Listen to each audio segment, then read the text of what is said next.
அன்பு சொந்தங்களே, அன்பு உறவுகளே, எப்படி இருக்கீங்க? நல்லா இருக்கீங்களா? கர்த்தர் உங்களை ஆசீர்வதிக்கிறார். கர்த்தர் உங்களை ஆசீர்வதிக்க போதுமானவர். ஒவ்வொரு நாளும் உங்கள் நினைவுகளை நீங்கள் சீர்தூக்கி பாருங்கள். எந்த நினைவு உங்களை அதிகமாக ஆளுகை செய்கிறது என்பதை நீங்கள் கொஞ்சம் நிதானித்து பாருங்கள். அந்த நினைவு உங்களை டிஸ்கரேஜ் பண்ணலாம். உங்களை என்கரேஜ் பண்ணுற ஒரு நினைவுகள் உங்களுக்கு இல்லை. அந்த நினைவுகள் எங்கிருந்து தெரியுமா வரும்? கர்த்தருடைய வார்த்தையிலிருந்து வரும். இன்றைக்கு அந்த வார்த்தை உங்களுக்கு ஆசீர்வாதமாக இருக்க போகிறது. எசையா தீர்க்கதரிசன புஸ்தகம் 40வது அதிகாரத்தில் 27வது வசனத்தில் உங்களை பார்த்து ஆண்டவர் சொல்கிற வார்த்தை, யாக்கோபே, இஸ்ரவேலே, என் வழி கர்த்தருக்கு மறைவாயிற்று என்றும் என் நியாயம் என் தேவனிடத்தில் எட்டாமல் போகிறது என்றும் நீ சொல்வானே. நான் கர்த்தரிடத்தில் சொன்ன காரியம், கர்த்தரிடத்தில் கேட்ட காரியம், என்னுடைய பாதை எல்லாம் கர்த்தர் மறந்துட்டாரா? என் சூழ்நிலை கர்த்தர் மறந்துட்டாரா? என்னை அவர் நினைக்கிறாரா? என் நினைவுகளை அறிஞ்சிருக்கிறாரா? என் துக்கத்தை அவர் அறிஞ்சிருக்கிறாரா? என்னுடைய மறைவிட என்னன்னு சொல்லி அவருக்கு தெரிகிறதா? என்னுடைய புலம்பலை அவர் பார்க்கிறாரா? என்னுடைய தனிமை நிலையை அவர் பார்க்கிறாரா? என்னுடைய அங்கலாய்ப்பை பார்க்கிறாரா? நான் ஒவ்வொரு நாளும் என் கண்ணீர் அவருடைய சமூகத்தில் விழுந்து வேதத்தை நினைக்கிறதை அவர் பார்க்கிறாரா? என் பாதை அடைபட்டு கிடக்கிறது, என்னுடைய சூழ்நிலையில் முடக்கப்பட்டு கிடக்கிறது என்று பேசிக்கொண்டு உன் நினைவுகளை, உன் சிந்தைகளை நீ புரட்டி கொண்டிருக்கிற உன்னை பார்த்து இயேசு உன் நேசர் பேசுகிறார். யாக்கோபே, இஸ்ரவேலே, உன்னுடைய வழி எனக்கு மறைவாயிற்று என்று, உன் நியாயம் விசாரிக்கப்படுவதில்லை என்று நீ நினைப்பானேன். நான் உன்னை நியாயம் விசாரிக்க, உனக்கு நியாயம் செய்ய போகிறேன். உன்னுடைய ஜெபங்கள், உன்னுடைய விண்ணப்பங்கள் எனக்கு மறைவாயிருக்கவில்லை.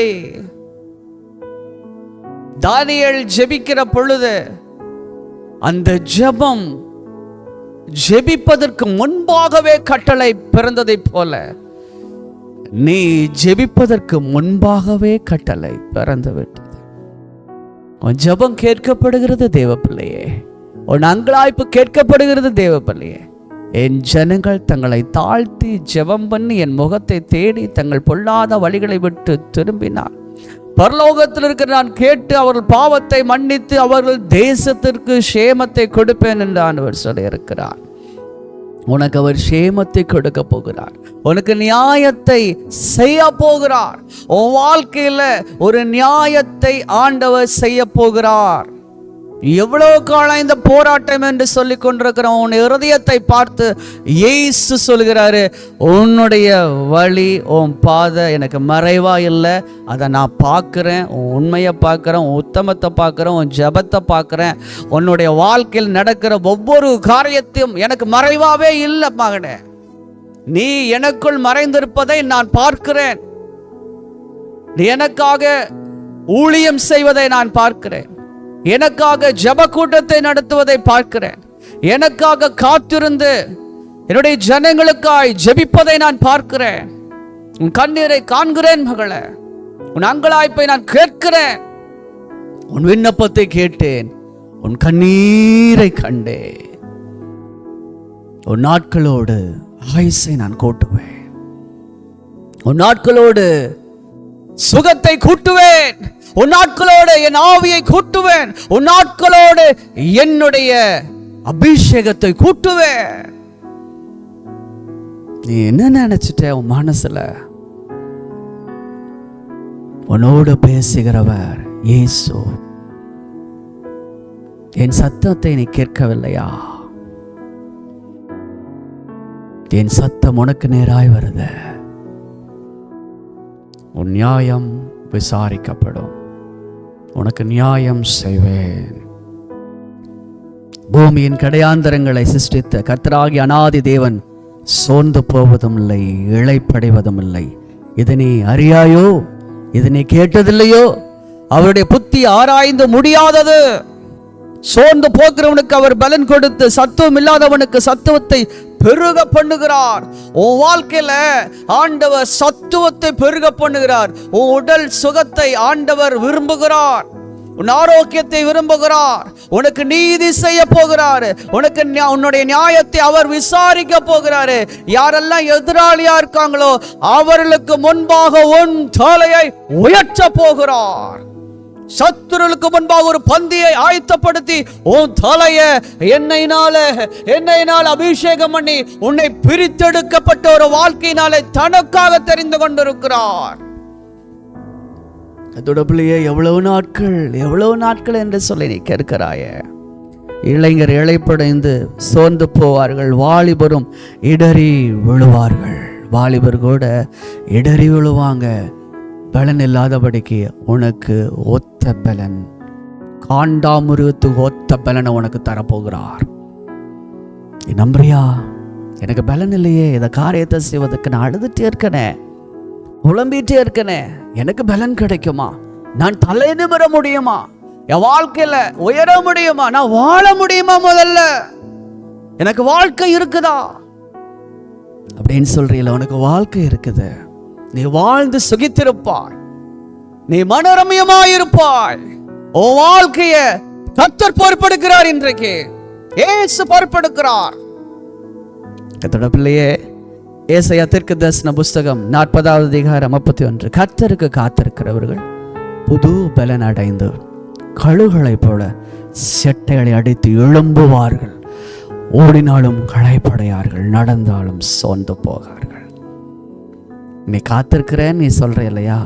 காத்திருத்தலுக்கு ஒரு புது பலன், புது பலத்தை கொடுத்து கழுகொத்த பலன் உயர பறக்க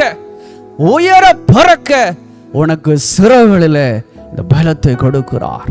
உன்னுடைய கண்களிலே அந்த கூர்மையை கொடுக்கிறார். உன்னுடைய அழகுகளிலே உனக்குண்டான சத்துருவை முறியடிக்கவும் உனக்குண்டான ஆகாரத்தை எடுத்துக்கொள்ளவும் தேவன் பலத்தை கொடுக்கிறார். எத்தனை பேர் உன்னை அவமானப்படுத்தினாங்க இல்லையா? உன் முகத்தை பார்த்து, உன் ஸ்டேட்டஸை பார்த்து, இவனெல்லாம் எங்க மேல வர போறான், இவளெல்லாம் எங்க மேல வர போறா என்று சொல்லி அவர்கள் ஒரு அளவீடு வைத்து அளக்கிறார்கள் அல்லவா? அந்த கோலையே மிஞ்சத்தக்கதாக தேவன் உயர்த்த போறார். இன்றைக்கு விசுவாசி மகளே, விசுவாசி மகனே, நீ கர்த்தருக்காய் நேரத்தை செலவழித்தது, கர்த்தருடைய சமூகத்தில் கண்ணீர் வடிச்சது, இதற்கெல்லாம் இன்றைக்கு ஒரு புது பலன் பெற்றுக்கொள். இந்த நாள் உனக்கு ஆசீர்வாதமாயிருக்கும். பெரிய காரியங்களை உன் வாழ்க்கையில ஆண்டவர் செய்ய போகிறாரு. பெரிய கோலியாத்துக்கு முன்னாடி நிற்கிற தாவீது சொல்கிற ஒரு காரியம், நீ ஈட்டியோடும் கேடயத்தோடும் பட்டயத்தோடும் வருகிறாய், நானோ நீ நிந்தித்த இஸ்ரவேலின் தேவனாகிய கர்த்தருடைய நாமத்தை கொண்டு, இயேசு என்ற நாமத்தை கொண்டு நான் வருகிறேன். பாருங்க, அவன் கிட்ட இருக்கிற ஒரு சின்ன ஒரு கூழாங்கல்ல வைத்து அவன் நெத்தி போட்டுல ஒரே அடிதான் அவன் முகங்குப்புற விழுகிறான். இன்றைக்கு ஒரே ஒரு வார்த்தை, உன் இருதயத்தில் கர்த்தருடைய வார்த்தை இருக்குமானால், இவ்வளவு காலம் எதுக்கு உனக்கு தாமதம் தெரியுமா? அவரோட வார்த்தை உனக்குள் உண்டாவதற்காக உன்னை புடமிட்டு உன்னை அறிந்து கொள்கிறார். ஆபிரகாமுக்கு 100 வயசுல தான் குழந்தை கிடைச்சது. ஆபிரகாமுடைய நண்பர் எவ்வளோ நாட்கள் அவரோட பேசிட்டே இருக்கிறார், நான் தருவேன்னு சொல்லிட்டு. ஆனால் தந்தாரா இல்லையா? நீ நினைக்கிற ஆபிரகாமுக்கு 25 வருஷம், இப்போ நானும் 25 வருஷம் காத்திருக்கணுமா? இல்லை மகளே, என்று ஒரு அற்புதத்தை ஆண்டவனுக்கு செய்வார். சிந்தனையில் இருக்கிற எண்ணங்கள் இருக்கிற எல்லா காரியத்தையும் தூக்கி வீசு. உன் வாழ்க்கையை ஒரு பெரிய காரியங்களை உன் வாழ்க்கையில செய்ய போகிறாரு. ஒரு புது பலன் உனக்குள் இறங்க போகிறது. புதிய காரியத்தை செய்ய போகிறார். நல்ல குழந்தை செல்வத்துக்காய் ஜெபித்து கொண்டிருக்கிற தேவ பிள்ளையே, நல்ல ஒரு குழந்தை செல்வத்தை தேவன் பாக்கியமாக உனக்கு கொடுக்க போகிற. உன் நிந்தை நீங்கி நீ பாக்கியவதி என்று அழைக்கப்படுவாய். அல்லேலூயா. உன்னுடைய மலட்டுத்தன்மை நீங்கும். நிச்சயமா சொல்ல முடியும். இன்னைக்கு ஆவியானோடு பேசி இருக்கிறார். அன்பு வாலிப மகனே, வாலிப மகளே, நீ எதையோ நேசித்து, இந்த உலகத்தை நேசித்து, இந்த உலகத்தில் இருக்கிற எல்லா காரியத்தையும் நேசித்து உன் வாழ்க்கையில் இருக்கிற சகல நாட்களையும் வீணாக போயிட்டு இருக்குது. நான் எந்த இடத்துல நடக்கணும், எதுக்கு போகணும், எதுவுமே உனக்கு தெரியல. இன்னைக்கு ஆண்டவர் சொல்றார், உன்னோட காரியம் எனக்கு மறைவா இல்லை, என்னிடத்துல திரும்பி வா. நானே வழியும், நானே சத்தியமும், நானே ஜீவனுமாயிருக்கிறேன். ஆண்டவரை பார்த்து சொல்றாரு, நீ கேட்டுட்டு இருக்கிற இந்த வசனத்தை ஆண்டவர் எனக்கு கொடுத்தார்னா நான் அவருக்குள்ள வருவேன்னு சொல்லிட்டு, அவர்தான் வழி, அவர்தான் சத்தியம், அவர்தான் ஜீவன். அவருடைய வழியை பின்பற்று, அவர் உனக்கு நித்திய வாழ்க்கை கொடுப்பார். அவர் சத்தியத்தை வெளிப்படுத்துகிற தேவன். உன்னை அழகாக அலங்கரித்து இந்த பூமியில நீ முடிஞ்சு போகணும் நீயே நினைச்ச தெரியுமா, உன்னை துளிர் விட்டு வாழ வழி செய்கிற தேவன் நேசர் இயேசு உன்னோட பேசுகிறார்.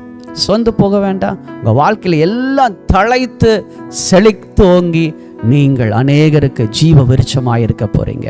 கர்த்தருடைய நாம மகிமைப்படுவதாக. கர்த்தருடைய கரத்தில் உங்களை ஒப்பு கொடுக்கிறேன். God bless you, God be with you. நாளை சந்திப்போம். இதோ உங்கள் நேசர் சந்திக்கும் நேரம். ஆமென்.